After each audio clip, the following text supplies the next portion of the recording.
안녕하십니까, 주동식입니다. 오늘은 내년 대선이 어떤 의미를 갖고 있는지 그 부분에서 좀 말씀을 드려볼까 합니다. 내년 대통령 선거는 1987년 체제 이후, 그러니까 포스트 87 체제라고 말할 수 있겠죠. 대한민국이 어떤 모습으로 변화할지 보여주는 풍향계가 된다. 저는 그렇게 생각을 하고 있습니다.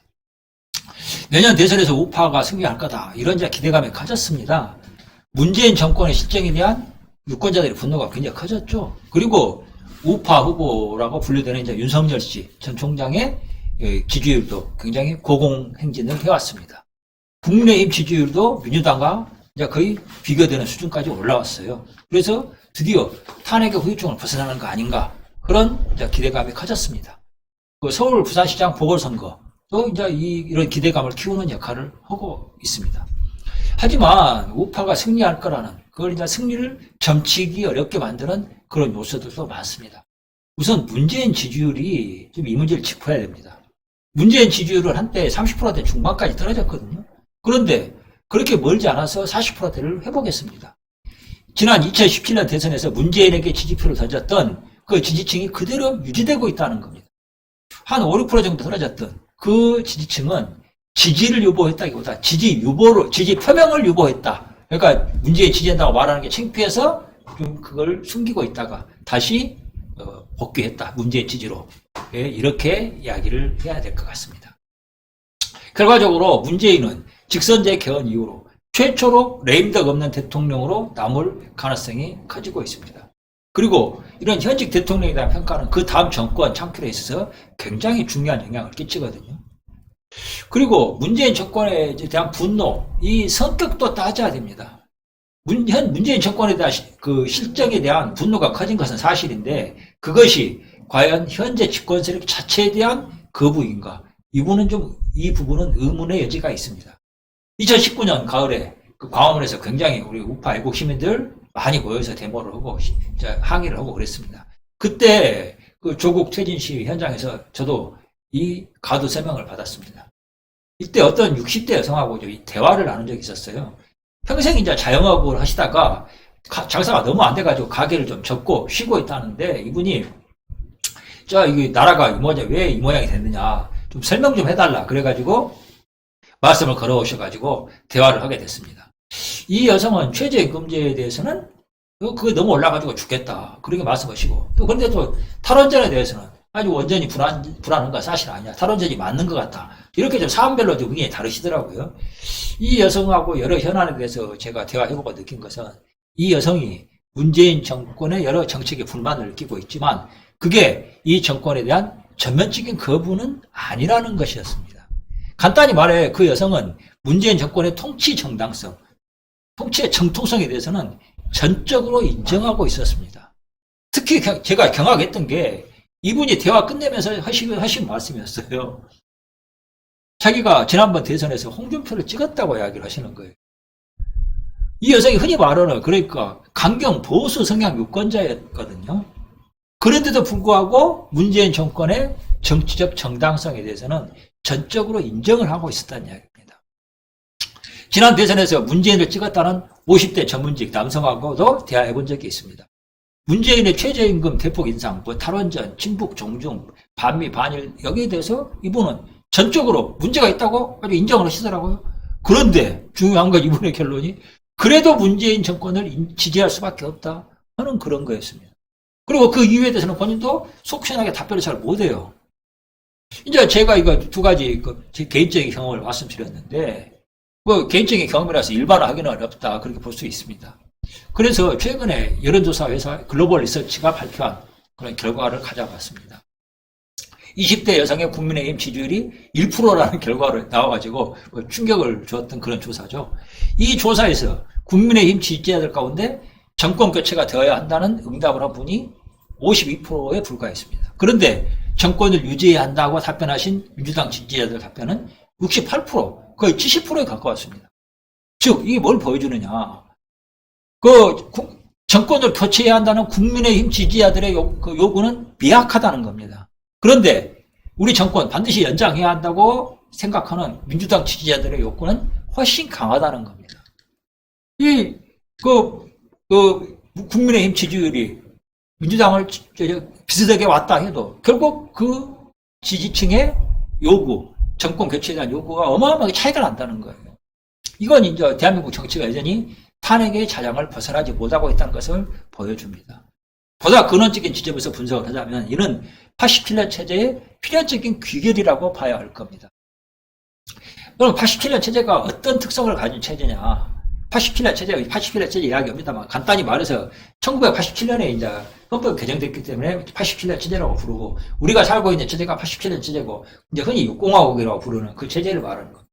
이 체제의 핵심은 뭐냐? 권력의 공유 그리고 분점을 통해서 누구도 장기적이고 전면적인 권력을 틀어지지 못하게 한다. 그게 핵심이 있습니다. 한마디로 여야, 진보와 보수가 좌와 우가 사이좋게 정권을 나눠갖자. 이 정신이 87체제의 핵심입니다. 그리고 그 단적인 표현이 대통령 5년 단임제라고 말할 수 있습니다. 대통령 5년 단임제는 국정 운영 성과나 평가와 상관없이 대통령 5년 임기 끝나면 무조건 후임에게 권력을 물려주고 떠나야 한다는 이야기입니다. 그래서 이 87년 체제 대통령의 역할은 재임 기간 동안에 얼마나 이 국정을 잘 돌보고 업적을 남겼느냐 하는 그런 것이 아니라기보다는 얼마나 무난하게 제때 후임자에게 권력을 넘겨주고 떠나느냐 거기에 초점이 맞춰져 있습니다. 웬만큼 자격과 능력을 갖춘 사람이면 누구나 한 번쯤 집권하도록 하자 그런 취지입니다. 그런 권력 구조가 그런 취지에서 만들어진 거죠. 1987년 당시 개헌 논의를 주도했던 김영삼, 김대중, 김종필 흔히 삼김씨라고 부르는 분들이죠. 이분들의 정치적 요구가 반영된 결과라고 볼 수가 있을 겁니다. 그리고 또 박정희, 이승만 그리고 전두환 등 이런 분들의 장기 집권 그리고 군부 독재의 문제를 좀 극복하고 좀 더 개방화되고 유연화된 거버넌스 시스템을 구현하자 그런 시대적 요구가 분명히 반영된 결과입니다. 이런 권력 구조는 분명 긍정적인 역할을 했습니다. 육공화국 들어가지고 우리 사회가 민주화 추세에 발맞춰서 정치, 경제, 사회, 문화 모든 분야에서 한 단계 더 도약한 것은 부인할 수 없습니다. 지식경제 발전하고 다양한 분야에서 한류 어마어마하죠. 전 세계를 흔들고 있습니다. 그리고 인권 감수성이 강화된 것도 이런 권력 분산의 효과를 빼놓고는 설명할 수 없습니다. 하지만 87년 체제는 또 문제도 안고 있습니다. 그게 뭐냐? 바로 거버넌스 시스템의 부재 또는 약화라고 할 수 있는 문제들입니다. 87체제 이전에는 군부 엘리트들, 흔히 군사독재라고 불렸습니다만 이 군부 엘리트들이 대한민국 거버넌스 시스템의 최정점에 있었습니다. 그래서 그분들이 의사결정을 했다는 거죠. 그 시스템이 얼마나 효과적이었느냐 또 도덕적이었냐 하는 부분에서는 논란의 여지가 있습니다. 하지만 그 시스템 자체는 분명히 대한민국의 개발연대를 대표했고 또 거기에 상응하는 성과를 만들어냈습니다. 그런데 87체제에서는 그런 권력이 존재할 수 없습니다. 대통령은 당선인 신분일 때 가장 권력이 막강하다고 합니다. 그리고 오히려 취임한 뒤에는 뭔가 제약을 의식하면서 움직일 수밖에 없다고 그럽니다. 한마디로 약점이 많다는 거죠. 대통령의 권력은 국회의 도움이 없이는 반쪽짜리에 불과합니다. 그러니까 대통령으로서는 국정을 안정적으로 운영하기 위해서도 총선 결과에 신경을 쓸 수밖에 없고 총선 결과에 신경을 쓰니까 소속 정당의 공천에도 영향을 끼치고 싶어 합니다. 그런데 군부정권 시대와 다르게 이 대통령이 소속 정당 공천에 영향력을 행사할 수 있는 수단도 별로 많지 않습니다. 박근혜 대통령의 탄핵이 바로 여기서 발생한 겁니다. 대통령이 이런 한계를 뛰어넘으려고 그 새누리당 공천에 영향력을 끼치려고 2016년 20대 총선을 앞두고 진박 논쟁을 불러일으키면서 공천에 영향력을 행사하려고 했잖아요. 그 결과 어떻게 됐습니까? 김무성, 유승민, 당내 차기 주자들이라고 생각하는 사람은 이 차기 주자들의 반발을 불러왔고 그 결과가 총선 패배로 이어졌습니다. 당내 중진들의 이탈과 반발은 총선 패배로 이어졌고 이게 총선 패배가 곧바로 정권의 붕괴를 불러왔습니다. 2016년 4월 13일 20대 총선이 치러졌죠. 그리고 불과 3달 후에 7월 말에 TV조선에서 미르 K스포츠 재단 보도가 터져나왔습니다. 그리고 얼마 안 있어서 9월 20일에 한겨레가 최순실을 국정농단의 주역으로 딱 지목을 했습니다. 그리고 곧바로 10월부터 촛불 집회가 완전히 본격화됐습니다. 그리고 탄핵이란 말이 완전히 전국 현안으로 떠올랐습니다. 20대 총선, 그러니까 2016년 4월 13일부터 이듬해 3월 10일 이 탄핵 소추안에 대해서 헌법재판소가 인용을 하고 대통령을 파면할 때까지 채 1년도 걸리지 않았습니다. 한국의 현재 정치체제를 제왕적 대통령제라고 비판을 많이 하는데 현실은 정반대라는 겁니다. 87년 체제는 권력 공유와 분점을 통해서 누구도 거버넌스의 정점에 오르지 못하게 하는데 핵심이 있습니다. 그 결과는 다양한 이권 집단의 바로 그리고 최종적으로 어떤 정치적 결단도 불가능한 현상 고착화라고 할 수가 있습니다. 육공화국에서 다양한 육공화국의 힘을 잡은 것은 이익 집단들입니다. 왜냐하면 누구도 전면적인 이 권력을 갖고 있지 못하기 때문에 전부 조그마한 사람들이 자기 영역에서 권력을 행사하는 겁니다. 이들은 각자 전문가라는 타이틀을 내걸고 자기 영역의 전문성을 강조하면서 자기들 집단의 이익을 아주 결사적으로 지킵니다. 우리도 너희 것 건드리지 않을 테니까 너희도 우리 것 건드리지 말라. 이게 핵심 모토입니다. 대표적인 이익 집단이 공무원, 교사, 민노총 등이죠. 하지만 자격증과 라이센스를 무기로 진입장벽을 구축하는 집단은 모두 이 범주에 포함됩니다. 그리고 이런 이익 집단들은 점차 세분화되고 다양화하는 추세를 가고 있습니다. 이런 질서는 민주화라는 대의 명분 아래 어떤 구조적 변화도 불가능하게 만드는 그런 결과로 이어지고 있습니다. 여러 이익 집단은 자신들의 이익을 지키고 키우는 것 외에는 대한민국의 미래에 대해서는 관심이 없습니다. 그리고 서로 대통령이라 할지라도 이런 구조 자체를 바꿀 수가 없습니다. 불가능해요. 박근혜 대통령의 사례가 그걸 보여줍니다. 그런데 누군가 어떤 근본적인 변화를 하려고 그러면 누구든지 나서서 그걸 좌절시키고 갈아먹는 것은 아주 쉽습니다. 이런 구조에서 대한민국은 할 수 있는 것도 없고 할 수 없는 것도 없는 기묘한 아노미 상태에 빠져듭니다. 법치는 형식적으로 유효합니다. 하지만 실제로는 법치가 무력화되고 있습니다. 헌법 위에 때법과 촌법이 있다는 그 유행어가 그런 현실을 보여줍니다. 87년 체제는 이런 구조적 문제로 인해서 내구성이 계속 약화되었습니다. 그리고 87년 체제 이후의 시스템, 저는 이제 포스트 87 체제라고 말합니다만은 거기에 대한 요구도 계속 커졌습니다. 안철수 대표가 참 이게 상징적인 인물입니다. 이분이 제3지대 등장으로 상징하는데 이분의 등장도 87년 체제의 약화에 따른 현상입니다. 좌우 동거와 권력 분점만으로 담아낼 수 없는 정치 요구가 커졌고 그것을 담아내는 그릇으로 제3지대와 중도 세력이 근거가 마련됐던 겁니다. 안철수 사실 뭐 정치에서는 안 될 뿐이라 말까지도 있고 뭐 정치적 좌절을 굉장히 많이 겪었잖아요. 근데 이 87년 체제에서는 과거와 다르게 이렇게 정치적 좌절을 계속한 사람들, 그 안철수 대표가 완전히 그 존재감이 사라지지 않고 완만하게 우하향 곡선으로 존재감이 점점 줄어드는 추세로 이 곡선을 그려온 것도 87 체제의 특성에서 연유한 현상이다. 그렇게 볼 수가 있습니다. 한마디로 말해서 완전히 몰락하지는 않고 존재감이 남을 수 있게 해준 게 87년 체제의 특징이라는 거죠.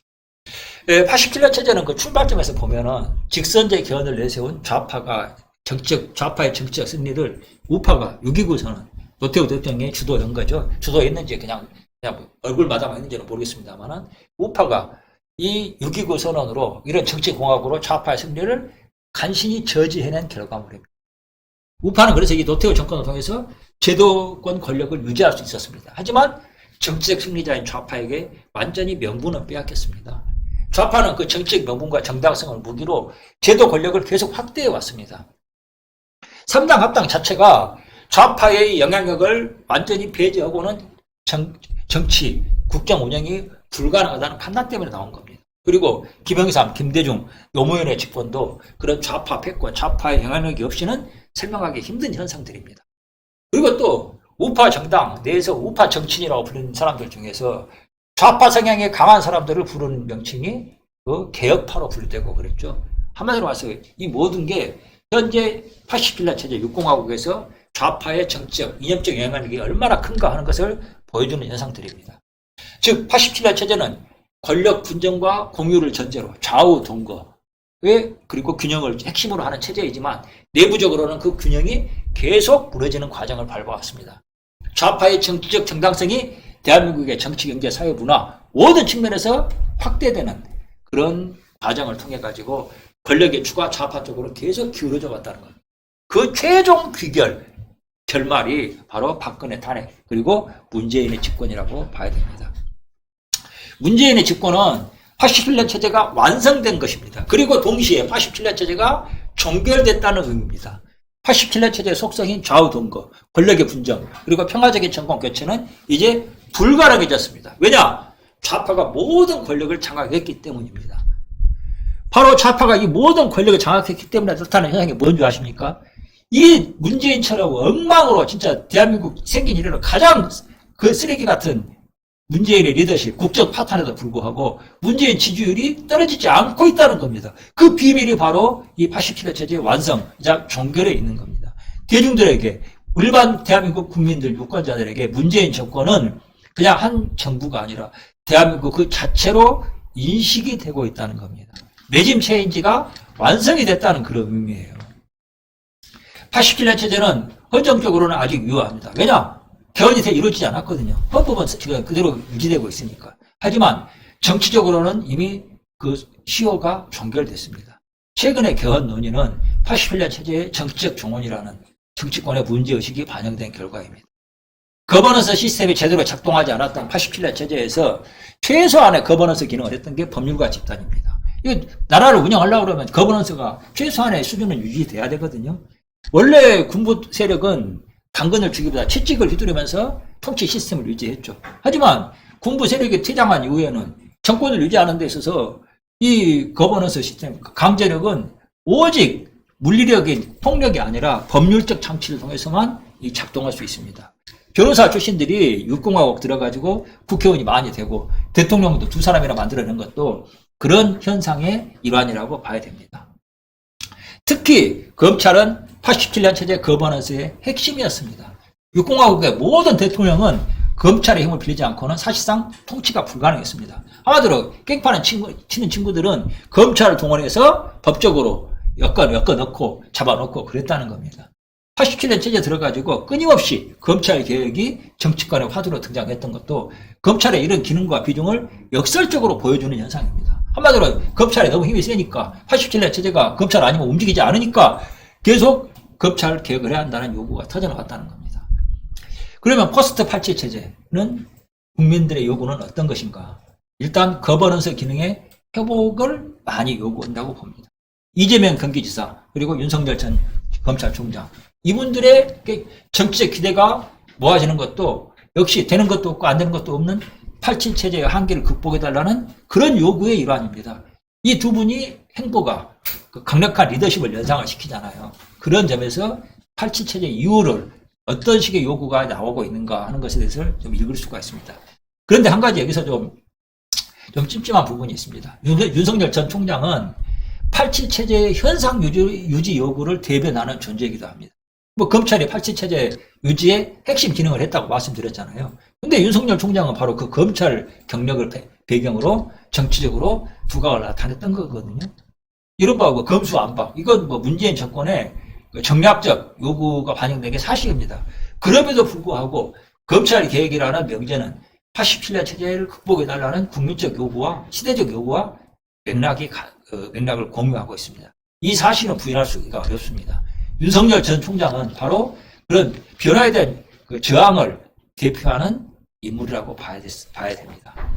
현재 국민의힘 등 야권의 정치적 영향력은 문재인 정권의 실정에 따른 반사 효과일 뿐이지 자신들의 고유한 메시지나 컨텐츠 등 정치적 가치에 힘입은 것이 아닙니다. 그런 점에서 내년 대선에서 야권의 정권 타락 가능성은 저는 별로 높지 않다고 봅니다. 뭐 기대에 어떻게 찬물을 뿌리는 말씀이 될 수도 모르겠습니다만 사실은 사실대로 인정해야 됩니다. 냉정하게 현실을 구조적 관점에서 판단한 결과입니다. 이렇게 87년 체제의 본질과 그 미래를 분석하는 이유는 우리가 우파가 그라운드 제로에서 완전히 새로 출발해야 한다는 그 말씀을 드리고 싶어서입니다.